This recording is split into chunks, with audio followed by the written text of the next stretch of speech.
So you think you need a degree to work in offshore wind? Asking the experts. Students Imogen, Max and Mabel recently spoke to people working in offshore wind about the various routes into the industry and learned that gaining a degree is just one way to get into offshore wind. Do you think employers would rather we have degrees or apprenticeships to get into the industry? That's a really good question. There isn't a preference. It depends on what you want to do. It depends on you. If you like a practical route and that's going to help you get to where you want to be, then that's the right route for you.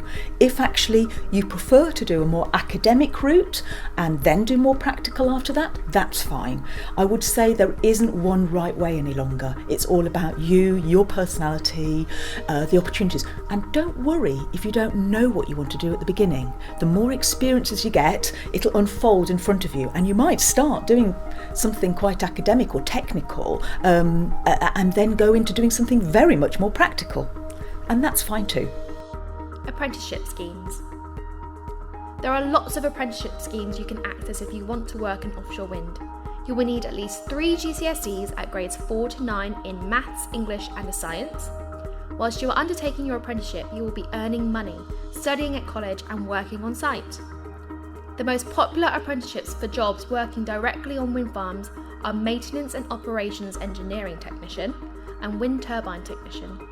If you like problem solving, fixing things, understanding how things work, being outdoors, heights, sea travel, working in a team and being hands-on, then these apprenticeships could be for you. There are many other apprenticeships you can take that aren't directly related to offshore wind, but that doesn't mean you won't be working in the industry.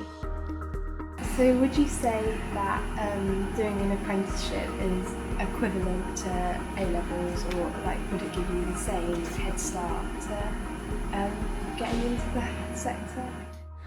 Yes and no. I think it really depends on the individual, and I don't think people should see that there's only one way into the industry. There's lots of different ways. If you're at school and you don't like school and you don't like sitting down and listening to teachers, then university is probably not your best option because there's lots of lectures and lots of independent learning. If you're much more practical, then there's different routes, these things like apprenticeships and even just going straight into work. So I think it really depends on who you are as a person and what you're interested in doing. If you want to go to university, then yes, my route was brilliant, and especially the year in industry that I did, because that gave me a really good insight into what it could be like working. So for me, it was the right thing to do, but it's not the right thing for everyone, and it's not the only way. Degree courses. If you like the idea of taking a more academic route into the industry, you can study for a related degree at university.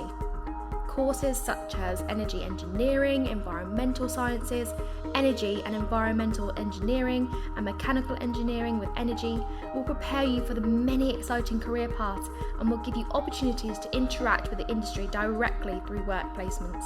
Universities that provide these types of courses include the University of East Anglia, De Montfort University, the University of Southampton, the University of Aberdeen, and the University of Exeter. How did you get into the offshore wind industry? So I kind of got into it in quite a roundabout way, but my scientific training really helped. But actually, if you were to put me in somewhere now, it would probably be communications, stakeholder engagement, that sort of thing. So, you can go directly into the industry, or you can do something else for a bit and come in, because it's an industry that needs so many different kinds of skills, and there are huge opportunities. Investing in you. The offshore wind industry is investing in purpose-built facilities to develop the workforce the sector requires. One example is East Coast College's Energy Skills Centre in Lowestoft, Suffolk. The Energy Skills Centre combines the latest technology and state-of-the-art facilities to support the development of students' technical skills and expertise, readying them for entry into the energy industry. So, Rachel, what is a normal day in the life of a student here at East Coast College? Okay, so East Coast College has got a variety of courses that you can attend. That it's really important that not only do you do practical, you do theory, there may be some support for English and maths, a lot of enrichment activities, and wherever possible, work experience.